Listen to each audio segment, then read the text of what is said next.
Eu nunca imaginei que minha vida desmoronaria em uma única noite, com o som de uma risada abafada e o clique de um gravador. O que você faria se descobrisse que a pessoa que jurou te amar estava rindo da sua cara, tramando contra você? Eu sou Telmo, e essa é a história de como minha raiva virou um plano, meu plano virou vingança, e minha vingança me deu uma nova vida. Tudo começou numa quinta-feira, final de novembro, com a chuva batendo na janela do nosso apartamento em Lisboa. Eu e Dulce estávamos casados há 12 anos. 12 anos de cafés da manhã juntos, de viagens improvisadas ao Algarve, de promessas sussurradas no escuro. Éramos o casal que todo mundo invejava, eu, um contador meticuloso, com uma carreira sólida numa firma de consultoria, ela, uma designer de interiores que transformava casas em obras de arte. Pelo menos, era o que eu pensava. A verdade é que Dulce tinha um segredo, e eu estava prestes a tropeçar nele. Naquela noite, eu cheguei mais cedo do trabalho. O escritório estava vazio, o chefe tinha viajado, e eu decidi surpreender Dulce com um jantar. Comprei vinho, queijo, e aqueles pãezinhos de alho que ela adorava. Entrei em casa com um sorriso bobo, mas o apartamento estava silencioso. Estranho. Dulce sempre deixava a TV ligada ou alguma música tocando. Fui até o quarto, e lá estava ela, no telefone, rindo baixo, com uma voz que não era a que usava comigo. Ele nem desconfia, Margarida, ela disse, e meu coração gelou. É só uma questão de tempo até eu conseguir transferir tudo para a minha conta. Telmo é tão distraído, tão previsível. Eu fiquei parado na porta, o saco de compras ainda na mão, o vinho quase escorregando. Margarida, a melhor amiga dela, do outro lado da linha, riu junto. E o António? Ele está sabendo. Dulce respondeu, com um tom que misturava malícia e orgulho, claro, ele planejou tudo comigo. Quando o divórcio sair, a gente divide os bens, e Telmo fica com as migalhas. Meu mundo desabou. António era o nosso advogado, o cara que eu cumprimentava nas festas da firma, que me oferecia charutos e conselhos sobre investimentos. E Dulce, minha Dulce, estava com ele, tramando para me tirar tudo. Não sei como não gritei. Não sei como não entrei no quarto e confrontei ela ali mesmo. Algo em mim, talvez o instinto de quem passou a vida somando números e prevendo riscos, me fez recuar. Peguei meu celular, abri o aplicativo de gravação e deixei ele capturando cada palavra. Fechei a porta devagar, saí do apartamento e fiquei na escada, ouvindo o resto da conversa. Dulce detalhou tudo, como ela e António vinham planejando há meses, como ela falsificava assinaturas para transferir ativos, como eles riam de mim pelas costas. Cada frase era uma facada, mas também uma peça do quebra-cabeça que eu começaria a montar. Naquela noite, não voltei para casa. Fui para o carro, estacionei num canto escuro da cidade e chorei. Chorei pela traição, pela humilhação, pela vida que eu achava que tinha. Mas, entre as lágrimas, veio a raiva. Uma raiva fria, calculada, que me fez ligar o carro e dirigir até a casa do meu primo João, o único em quem eu confiava. João era advogado, não tão chique quanto António, mas honesto. Contei tudo, mostrei a gravação, e ele me olhou com uma seriedade que nunca vi. Telmo, isso é grave. Mas também é a tua arma. A gente vai usar isso, mas precisa ser esperto. Nos dias seguintes, comecei a planejar. Não contei nada a Dulce, fingi que estava tudo normal. Sorria no café da manhã, perguntava sobre os projetos dela, enquanto por dentro eu queimava. João me orientou a juntar provas, extratos bancários, e-mails, mensagens. Descobri que Dulce tinha aberto uma conta secreta, onde transferia pequenas quantias dos nossos investimentos. Ela achava que eu não notaria, que eu era o distraído que ela descreveu. Mas eu sou contador, caramba. Eu vejo números como um pintor vê cores. Cada centavo fora do lugar era uma pista. A raiva me mantinha acordado à noite, mas também me dava clareza. Eu não queria só me defender. Eu queria que Dulce e António sentissem o peso do que fizeram. Queria que pagassem caro, não só com dinheiro, mas com a humilhação que eu senti. Então, comecei a gravar mais. Instalei um aplicativo no celular que captava conversas mesmo estando no bolso. Peguei Dulce falando com António no nosso próprio quarto, rindo de como eu nunca suspeitaria. Cada gravação era um tijolo na muralha que eu construía. Enquanto isso, fingir normalidade era um inferno. Dulce me tratava com um carinho falso que me dava náuseas. Ela me abraçava, fazia planos para o Natal, enquanto eu sabia que ela já imaginava a vida sem mim, com António e meu dinheiro. Mas eu aguentei. Por semanas, aguentei, enquanto João e eu traçávamos o plano. Ele me apresentou uma juíza amiga dele, Dona Clara, que ouviu as gravações e disse que tínhamos um caso forte. Telmo, isso é fraude. Com essas provas, você pode não só proteger seus bens, mas virar o jogo. O plano era simples, mas arriscado. Primeiro, eu transferiria todos os nossos bens conjuntos para uma conta protegida, com a ajuda de João.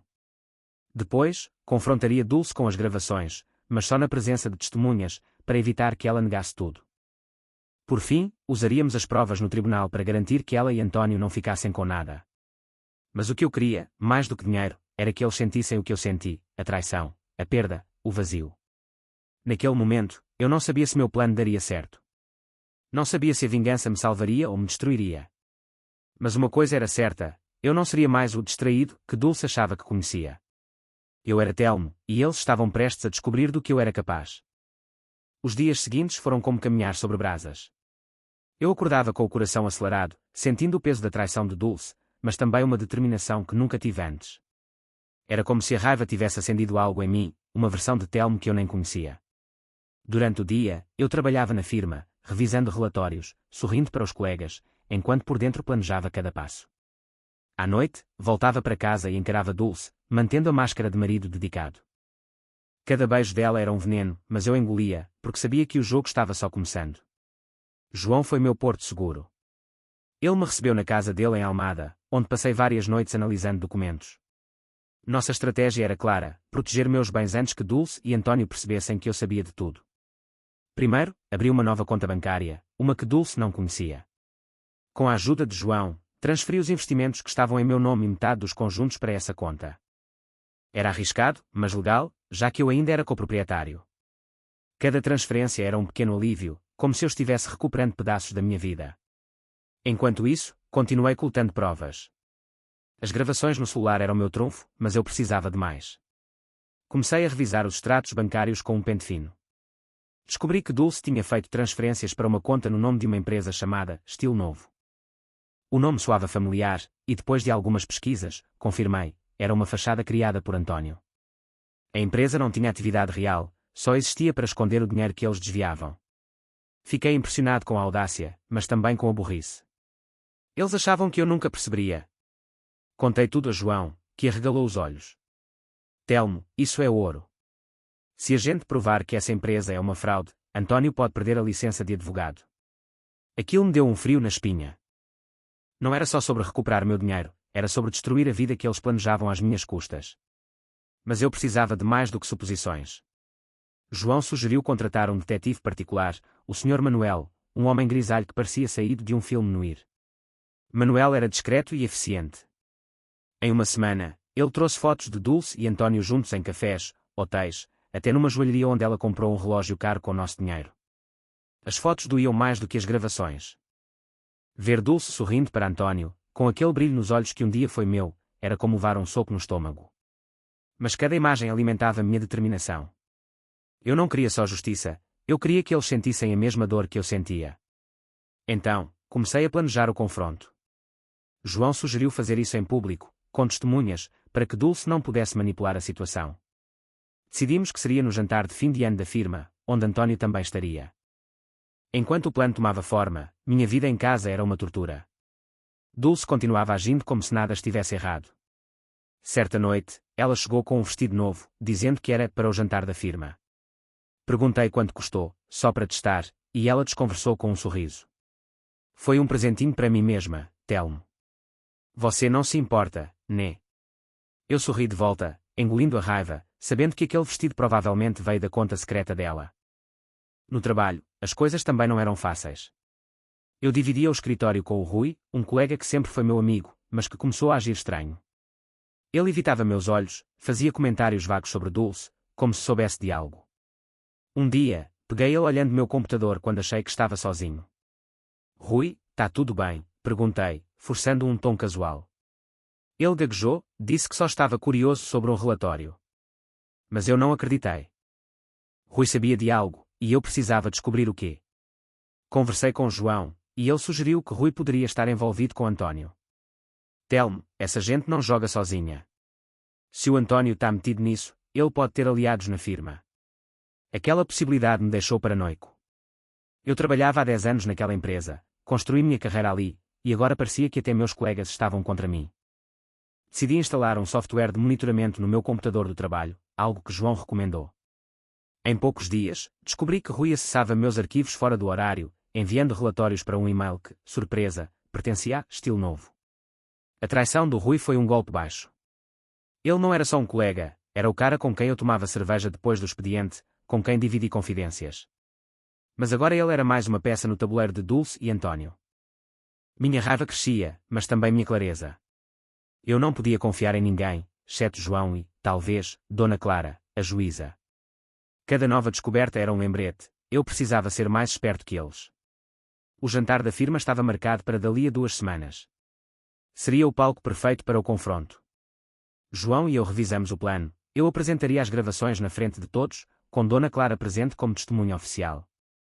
Depois, entraríamos com um processo por fraude e adultério, usando as provas para garantir que Dulce e António não ficassem com nada. Mas havia um risco, se Dulce percebesse o plano antes, ela poderia virar o jogo. Eu precisava continuar fingindo, mesmo que doesse.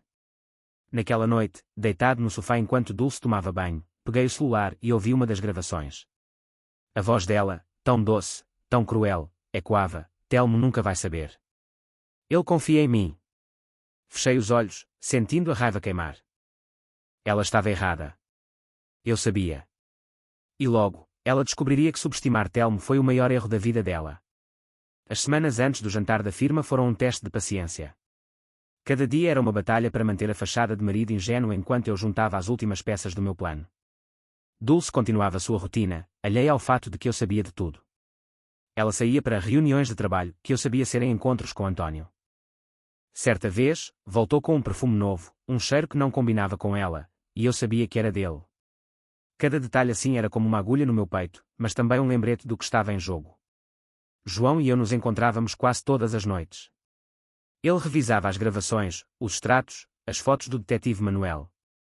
Telmo, isso é à prova de balas, ele disse uma noite, enquanto tomávamos café numa pastelaria em Alfama. Mas você precisa manter a calma no jantar. Se perder a cabeça, ela pode virar vítima. Ele estava certo. Dulce era boa em manipular, em fazer as pessoas acreditarem nela. Eu precisava ser frio, calculado, como os números que eu passava a vida organizando. Enquanto isso, no trabalho, a tensão com Rui aumentava. Ele continuava estranho, evitando-me olhar nos olhos, mas agora eu tinha certeza, ele era o informante de António dentro da firma. O software de monitoramento mostrou que ele enviava relatórios meus para Estilo Novo, quase diariamente. Uma noite, fiquei até tarde no escritório e confrontei ele. Rui, por que está mexendo nos meus arquivos? Perguntei, mantendo a voz calma. Ele ficou vermelho, gaguejou algo sobre curiosidade e saiu correndo. Aquilo confirmou tudo. Rui não era só um traidor, ele era um covarde. Decidi incluir Rui no plano. João sugeriu que eu o usasse para desarmar António. Então, comecei a alimentar Rui com informações falsas. Mandei e-mails vagos, sugerindo que eu estava planejando investir numa nova empresa, algo que poderia atrair a atenção de António. Como esperado, Rui passou tudo adiante.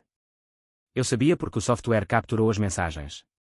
António mordeu a isca, enviando um e-mail para Dulce sobre uma oportunidade que eu supostamente estava escondendo. Eles achavam que estavam um passo à frente, mas eu estava jogando xadrez enquanto eles jogavam damas. O jantar da firma chegou, e eu estava pronto. Era numa casa de eventos no Chiado, com luzes suaves, taças de vinho brilhando e risadas falsas e quando. Dulce estava deslumbrante no vestido novo, sorrindo como se fosse a dona do mundo.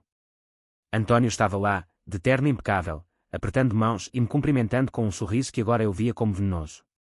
Rui também estava, inquieto, olhando de canto de olho. Dona Clara, a juíza, chegou discretamente, a convite de João, que também estava presente como convidado da firma. Eu esperei o momento certo. Depois dos discursos do chefe, quando todos estavam relaxados com o vinho, pedi a palavra. Meu coração batia tão forte que eu achava que ia explodir, mas minha voz saiu firme. Quero fazer um brinde, comecei, levantando a taça. À confiança. À lealdade. E à verdade, que sempre aparece, não importa o quanto tentem escondê-la. Dulce franziu a testa, confusa, mas continuou sorrindo. António olhou para mim, desconfiado. Então, conectei meu celular ao sistema de som do salão. As vozes de Dulce e António encheram o ambiente. Ele nem desconfia, Margarida, dizia ela, seguida pela risada de António. Telmo é um idiota. Vamos limpar ele. O salão ficou em silêncio. Rostos chocados, murmúrios.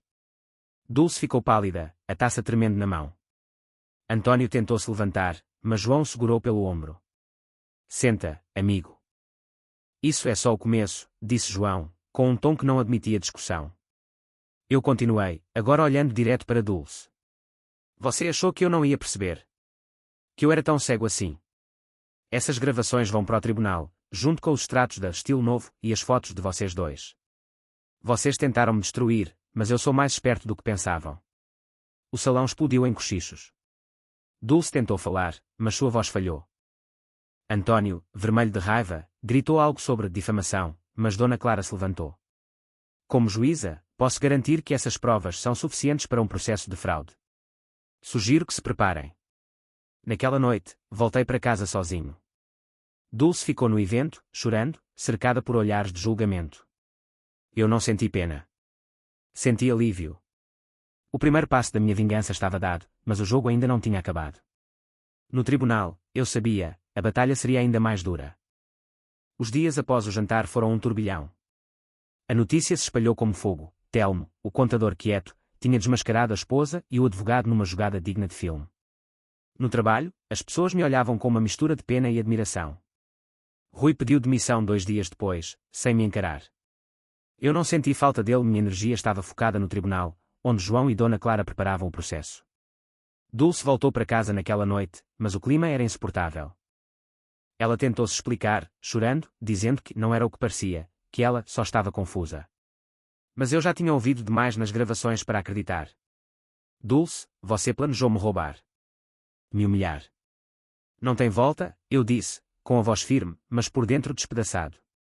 Ela ficou em silêncio, depois pegou uma mala e foi para a casa da Margarida. Era o começo do fim.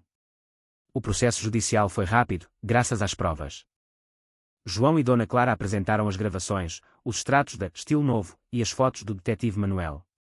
O juiz, um homem chamado Dr. Vasco, não teve dúvidas, Dulce e António tinham cometido fraude. A empresa falsa foi desmascarada, e António perdeu a licença de advogado. Melhor ainda, os bens que Dulce tentou transferir foram bloqueados e, após semanas de audiências, divididos justamente. Eu fiquei com a maior parte, já que provei que ela agiu de má fé. Dulce ficou com o apartamento, mas sem os investimentos que ela tanto queria. António tentou se defender, alegando que era tudo um mal-entendido, mas as gravações eram inegáveis. Ele acabou multado e enfrentando um processo por ética profissional. Ver ele saindo do tribunal, derrotado, foi uma das poucas vezes que sorri durante aqueles meses. Mas a vitória tinha um gosto amargo. Eu tinha ganhado no tribunal, mas perdido minha esposa, minha confiança, minha vida como eu conhecia. Dulce me ligou algumas vezes, tentando se reconciliar. Telmo, a gente pode consertar isso. Eu errei, mas ainda te amo, ela disse numa dessas chamadas. Eu desliguei sem responder. Amor. Ela não sabia o que era isso. Cada palavra dela era um eco das gravações, da risada que ouvi naquela noite. Eu não queria mais ouvir. Enquanto o processo corria, comecei a planejar minha nova vida. Não podia ficar em Lisboa, onde cada rua me lembrava de Dulce. Conversei com João, que sugeriu Porto. É uma cidade nova, Telmo. Um recomeço.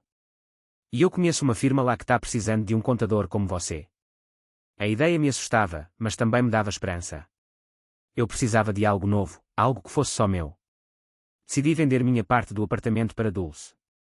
Ela aceitou, provavelmente porque não tinha escolha. Com o dinheiro, comprei uma casa pequena no Porto, perto do Douro, com uma vista que me fazia respirar mais leve. Também consegui um emprego numa firma de consultoria menor, mas com um chefe, o Sr. Eduardo, que me tratava com respeito. Era diferente da correria de Lisboa, onde eu me sentia só mais um número. Mudar de cidade foi como tirar um peso das costas. No Porto, ninguém sabia da minha história. Eu era só Telmo, o novo contador, o cara que tomava café na pastelaria da esquina e caminhava pelo rio à noite. Comecei a fazer amigos, como a Sofia, uma colega de trabalho que me apresentou aos melhores bares da Ribeira. Pela primeira vez em meses, senti que podia rir de novo, que podia viver sem olhar por cima do ombro. Dulce, enquanto isso, sumiu da minha vida. Soube por João que ela se mudou para a casa de António, mas que os dois brigavam constantemente. Margarida, a melhor amiga, cortou contato com ela depois do escândalo.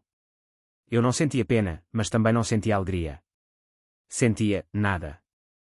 A vingança tinha-me dado justiça, mas não preenchia o vazio que Dulce deixou. A vida no Porto começou a tomar forma. Minha casa nova, embora pequena, era meu refúgio. Eu passava as noites arrumando os móveis, pintando as paredes, fazendo dela um lugar que não tinha o cheiro de Dulce. No trabalho, a firma do Sr. Eduardo era um alívio. Ele era um chefe justo, que valorizava meu trabalho, e meus colegas, como Sofia, me acolheram sem perguntas. Pela primeira vez em muito tempo, eu sentia que podia ser eu mesmo, sem máscaras. Mas a sombra da traição ainda rondava. Às vezes, sonhava com Dulce, com a risada dela na gravação, e acordava suando, com o coração disparado. Outras vezes, pensava em António, no olhar de derrota dele no tribunal, e sentia uma pontada de satisfação. Mas era passageiro. A vingança tinha sido necessária, mas não curava tudo. Eu precisava reconstruir, não só minha vida, mas quem eu era. Sofia foi uma surpresa. Ela era divertida, direta, e tinha um jeito de me fazer rir mesmo nos dias ruins. Uma noite, depois de um jantar com a equipe, ela me puxou para um canto. Telmo, você já pensou em abrir sua própria firma? Você é bom demais para ficar na sombra do Eduardo. A ideia me pegou desprevenido. Um empreendedor. Sempre fui o cara dos números, não dos riscos. Mas algo na confiança dela me fez pensar. Comecei a planejar. Usei o dinheiro da venda do apartamento e parte dos investimentos que recuperei para montar um pequeno escritório de consultoria financeira. Chamei de Norte Contábil, um nome simples, mas que representava meu recomeço. Sofia me ajudou com os contatos, e João, sempre o primo leal, revisou os contratos. Em poucos meses, eu tinha meus primeiros clientes, pequenas empresas do Porto que precisavam de alguém confiável para organizar as finanças. O trabalho me salvava. Cada planilha, cada reunião, cada cliente satisfeito era uma prova de que eu era mais do que o distraído que Dulce descreveu. Mas ainda havia noites em que a solidão batia. Eu pensava em como cheguei ali, em como um casamento de 12 anos desmoronou por ganância e traição. Pensava em Dulce, vivendo com António, provavelmente infeliz, mas não sentia pena. Ela fez suas escolhas. Uma noite, recebi uma carta. Era de Dulce. Ela escreveu, com uma letra trêmula, pedindo perdão. Dizia que António a manipulou, que ela se arrependia, que queria me ver. Rasguei a carta sem terminar de ler. Não era raiva, era cansaço. Eu não queria mais carregar o peso dela na minha vida. Joguei os pedaços no lixo e fui caminhar pelo Douro, deixando o rio levar embora qualquer resto de apego. O primeiro ano da Norte Contábil foi um sucesso inesperado. Meu escritório cresceu, e eu contratei 2 funcionários, a Sofia, que largou a firma do Sr. Eduardo para se juntar a mim, e o Miguel, um jovem contador cheio de ideias. Trabalhávamos juntos, ríamos juntos, e pela primeira vez eu sentia que estava construindo algo meu. O Porto, com suas ruas estreitas e seu povo acolhedor, virou meu lar. Mas a vida tem um jeito de te surpreender. Num dia qualquer, recebi uma ligação de João. Telmo, a Dulce está tentando reabrir o caso.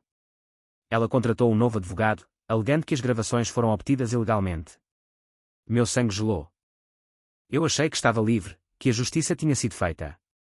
Mas João me tranquilizou. Relaxa, primo. O caso dela é fraco. As gravações foram validadas, e o juiz já decidiu. Ela está desesperada porque o António terminou com ela. A notícia me pegou de surpresa, mas não me abalou. Dulce estava sozinha, tentando lutar contra o inevitável. O juiz rejeitou o pedido dela em poucas semanas, e soube que ela vendeu o apartamento em Lisboa para pagar as dívidas do processo. António, enquanto isso, estava trabalhando como consultor autónomo, longe da advocacia. A Estilo Novo foi dissolvida, e os dois perderam tudo o que tentaram roubar de mim. Eu não comemorava a queda deles. Não precisava. Minha vida estava melhor do que nunca. A Norte Contábil atraía clientes de todo o norte de Portugal, e eu comecei a dar palestras sobre gestão financeira para pequenos empresários. Sofia, sempre ao meu lado, virou mais do que uma colega. Não era amor, pelo menos não ainda, mas uma amizade que me fazia sentir vivo. Numa dessas palestras, conheci a Ana, uma empresária que precisava de ajuda com as finanças da sua loja de vinhos. Trabalhamos juntos, e ela me convidou para um jantar. Pela primeira vez, aceitei. Não era Dulce, não era o passado. Era algo novo, algo leve. E, pela primeira vez, senti que podia olhar para o futuro sem medo. 2 anos após o jantar da firma, minha vida era irreconhecível. A Norte Contábil tinha se tornado uma referência no Porto, e eu me mudei para uma casa maior, com vista para o mar. Sofia e Miguel continuavam comigo, e nossa equipe cresceu. Eu não era mais o Telmo que vivia para agradar Dulce ou para provar algo a alguém. Eu era Telmo, o homem que transformou a dor em força, a traição em vitória. Dulce, soube por João, deixou Lisboa. Ela se mudou para o Algarve, vivendo com Margarida, que aparentemente a perdoou. Não sei se ela encontrou paz, e, para ser honesto, não me importo. Ela fez suas escolhas, e eu fiz as minhas. O divórcio foi finalizado meses após o processo, e ela saiu com pouco mais do que o apartamento, que vendeu para sobreviver. Eu, por outro lado, reconstruí tudo. Minha casa, meu trabalho, minha vida. As palestras me levaram a viajar por Portugal, e até para a Espanha. Conheci pessoas, fiz amigos, e a Ana virou uma presença constante. Não sei se é amor, mas é algo bom, algo que não pesa. O Porto me deu um lar, e a vingança, por mais dura que tenha sido, me deu liberdade. Eu não sou mais o homem que chorava no carro, naquela noite de chuva. Sou Telmo, e minha vida, finalmente, é minha.